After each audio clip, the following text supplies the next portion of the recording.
Hello, everyone, and welcome back to the Thunder Today YouTube channel. I am your host, Dylan Hibbard, and in today's video, we are going to go over the Thunder's victory against the Sacramento Kings, 113-99. We're going to dive into all of it. We're going to talk about the Thunder Big Three and just how good this Big Three can become in not just today's NBA, but all-time ranks. We're going to talk about the unveiling of the City Edition uniforms and court for the Thunder tonight as well. They looked really good. We'll talk about that. And then at the end, we'll do a little bit talking about the NBA Cup group play on tomorrow night when the Thunder take on the Jazz in Utah. But before we get going, don't forget to hit that like and subscribe button down below, guys. It helps out the channel so much. So if you guys are a daily watcher of these videos, please hit that subscribe button, and it helps out me and the channel so much to get it out to more people and more fans of the OKC Thunder. But to start out with this Kings and Thunder game, the Thunder win this one 113-99. And yes, Shai Gilgeous-Alexander did finally play a fourth quarter. So there's that. Shai was finally out there for the fourth quarter. We needed to. The Kings did a really good job of sticking around this entire game and really keeping the Thunder honest throughout the entire game, so props to them. But even though they were close throughout, it was a close game at half, and even towards the end of the third, it was still a single-digit lead. It just really never felt like the Kings were going to be able to go on that 10-0 run or even an 8-0 run to get it back to maybe even a tie game to possibly win this. We just knew that the Thunder are just too good for teams like that they're going to keep it at just far enough away where they're always going to make shots when they need, and the Kings are not a good enough team, especially without Keegan Murray and Sabonis in this game, where they were going to be able to come back into this one and really pull off the upset. And that's really just what it was. The Thunder really played defense really well, kept them under 100 points. Shai had another great game. He had 33 and 8 on the night, and Chet Holmgren continues to show off and really improve overall and looking like an all-star, no doubt. He put up 21 and 7 with 3 blocks. Those 3 blocks are really good to see, especially talking about that Defensive Player of the Year race, and now without Wemby possibly. And Chet really doing all his thing, and then you have your other guys that contributed. You had guys like Lou Dort and Case and Wallace put up double digits. A.J. Mitchell put up his double-digit points. You had Isaiah Hartenstein. Didn't put up the points, but he got the rebounds when he needed. He had 12 rebounds in this. And really the only negative side to this game, if you want to look at it from the Thunder standpoint, was Alex Caruso and Isaiah Joe went a combined 1 for 10 from the three-point line. And that was really bad to see. Isaiah Joe was 1 for 5. Alex Caruso was 0 for 5. But luckily, you can kind of have those games every once in a while, and the Thunder are just so good where you can afford to have those role players every once in a while go out there and kind of lay an egg, especially from 3. You don't want to see that consistently, but we know Isaiah Joe has been doing really well, so to have this one-off game isn't that big of a deal. And Alex Caruso was more out there for defense for anything, but it would be nice for him to at least hit 1 or 2 of those, and Isaiah Joe hit 1 more, and then their percentage goes up to 40 compared to a combined 10%, 1 for 10. So that was kind of the only disappointing part about this one. And I guess if you want to say disappointing, the fact that Shai had to play the fourth quarter, but still 9 out of 16 games, Shai's not playing the fourth quarter. We will take that every day of the week. And now kind of talking about Shai and Chet more, when Shai goes out there, drops 33 and 8, Chet with 21, 7 and 3.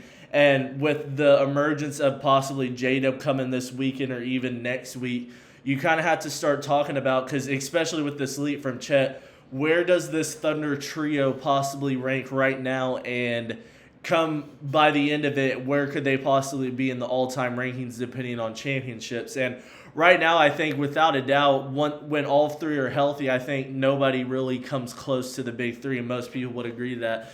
I think your other big 3s that you kind of consider alongside that, you would consider Luka, LeBron, and Reeves, but Luka and LeBron are more the duo, and Reeves kind of drops off that trio to where it's not as good. You have Jokic, Murray, and Gordon. Jokic obviously right up there on Shai's level, but Murray and Gordon just aren't on the level right now of at least J-Dub and Chet, in my opinion. And then you could even kind of argue the trio of Amen Thompson, KD, and Sengun, but I really think the Thunder Big Three is without a doubt the best trio in the league. And even if you want to do duos where it's Shea and J-Dub. I think Shea and J-Dub are 1 or 2, depending on if you prefer Luke and LeBron or Shea and J-Dub.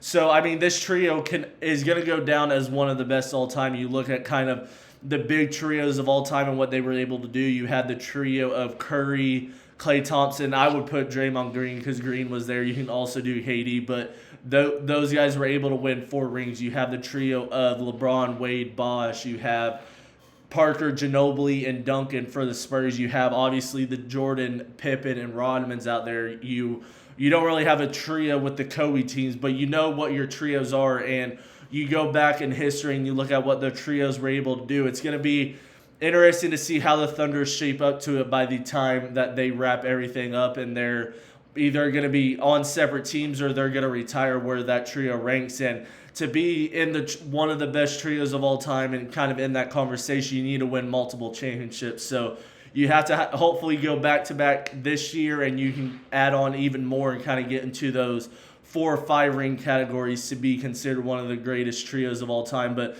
just the way Chet has been able to take this leap, hopefully when J-Dub gets back, he's taking that extra kind of leap, and he's going from 22 a game to possibly 23 or 24. We'll have to see what he does. But if you have a trio where Shea's averaging 33, J-Dub and Chet are both averaging around 20, that's what you're going to take every single time, and this trio can go a long way for a long time. So it's going to be fun to really talk about and see them grow up and kind of grow into what they could possibly be as one of the better or greatest trios of all time.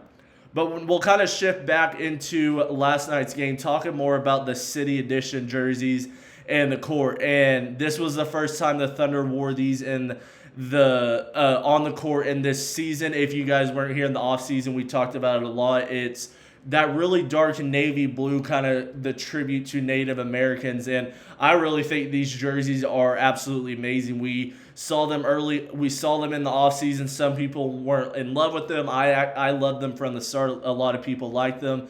But once they really got out on the floor, I think the jerseys looked so much better than what most people were thinking. I think the court actually looked better than the jerseys. The court was almost perfect to me, and it's really cool to see that the Thunder usually hit on these types of City Edition stuff. I know a lot of teams really struggle with trying to find a good jersey for City Edition, and a lot of fans hate theirs. I think for the most part, Thunder fans will agree that the Thunder have really hit on a lot of their City Edition stuff, and I think this year is another W. I think these jerseys are really, really cool, and I love the navy blue look to it. I absolutely love the court, and I can't wait to see them wear it again. I'm hoping I can get to a game where they're wearing those to really see those in person, because these are some of the coolest jerseys I've seen the Thunder wear. Just that dark navy blue, it always kind of looks really good with me for the Thunder. Then you have the accents of the orange and all that. I think it just looked absolutely magnificent, and the Thunder are 1-0 in it. So we'll have to see when those jerseys will wear and kind of when they will bring them out and wear those more throughout the season. But I think these jerseys were a hit, no doubt, across all floors, not on just the jersey side of it, but also the court in general. I think was amazing on both fronts. You guys will have to let me know down below what you guys thought about those City Edition courts and jerseys, and if you like them, or if for some reason you didn't like them, why didn't you like them? Do you think it's the color or whatever that might be? But we'll kind of briefly talk about this Utah Jazz Thunder game on tomorrow night for the Thunder. It's another NBA Cup group play action, and the Thunder will be in Utah for this one. And this should be another one. The Utah Jazz have actually played somewhat well, so this will be a game the Thunder kind of have to lock in a little bit and try to win this. You want to go 16-1. You don't want to lose to a team like the Jazz, especially knowing you have the Jazz's draft picks. We talked about it a couple of videos ago. We have that Utah pick if it's outside the top 8. So you always really want to kind of beat up on the Jazz, try to better your odds of possibly getting that 9 or 10 pick if it falls that way. And the Jazz are, once again, just another one of those teams towards the bottom, outside of the play-in, that the Thunder should have no handle, or should have no problem handling and really take down and improve to 16-1 and look ahead to next week, where you're going to have a much tougher opponent in group play, where you're going to play 2 NBA Cup group play actions against the Trailblazers, who your one loss is against, and then the Timberwolves. So a really big week next week once you get past this Friday night game against the Utah Jazz. But that'll be it for me today, guys. I hope you guys enjoyed this video. Once again, let me know what you guys think about the City Edition jerseys and the court. Were you guys a fan of it or not? You guys will have to let me know down below. But that'll be it for me, and I will see you guys in the next one. Peace.